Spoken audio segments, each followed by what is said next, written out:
خوشحال صاحب تا نه پوښتنه کوم آیا دغه زمونږ خبرې پر حق دي او که نه؟ مونږ خبرې پر حق دي بېشکه او مونږ په حق باندې ایمان لرو.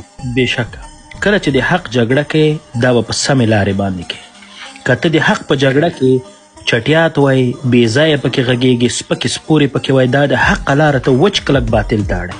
دا د موږ د خبرو د بحثونو دغه نتیجه چې دغسې مثبته نه ده، عمده دلیل یې دا ده چې پکې موږ سره کنزلماران سپکې خولې والا وزر مې والله چې ټولو ته کړی که مې ژړلې په وټساپ کې ورته هر یو ته نه وزر ګیري مې ورته نیولې چې ګورئ دغه کارونه مه کوئ. نور ویل خو خلاصو، مجبوره سوم چې په عام محضر کې راسو دغسې وغږېږو. که د خپل د حق دایې دپاره غواړې لایوونه وکړې خوشحال صاحب ته یا نور ملګري په سمه لاره به ځو. که پکې یو لفظ هم څوک بې ځایه غږېږي وروره ګله رخصتوئ، له ځان نه لرې کوه، ځکه دا نه د خپل د جیب دپاره لګیو نه د خپل د ځان دپاره لګیو، وچې د دې ولس دپاره لګیو. او ولس نه کنزلمار غواړي، نه چټي خولی غواړي، نه سپک غواړي. هغه خلک غواړي چې هغه درانه دي، په خبره پوهېږي.